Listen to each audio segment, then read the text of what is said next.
Ça permet un mélange d'expériences et même un changement un peu des discussions en salle café.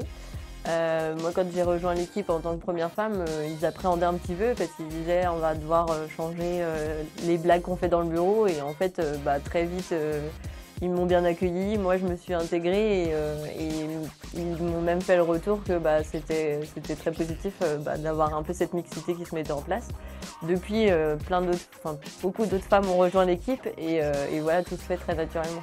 Dans ma sous-équipe, nous, on est 2 filles et 4 garçons.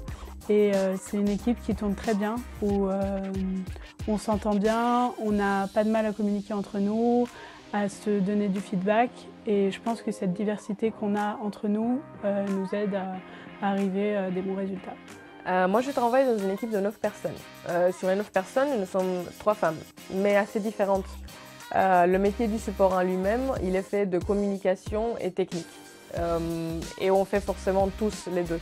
Mais ce qu'on aime bien faire beaucoup, c'est le binomage. Et je trouve que les binômes entre les hommes et les femmes sont souvent fructueux.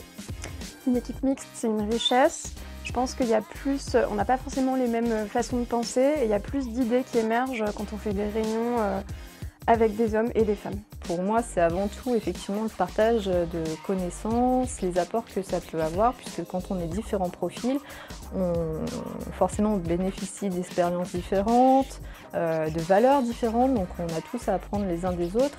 Et de ce fait, pour moi, j'y vois que des attraits positifs à avoir une plus grande mixité au sein des équipes, quelles qu'elles soient.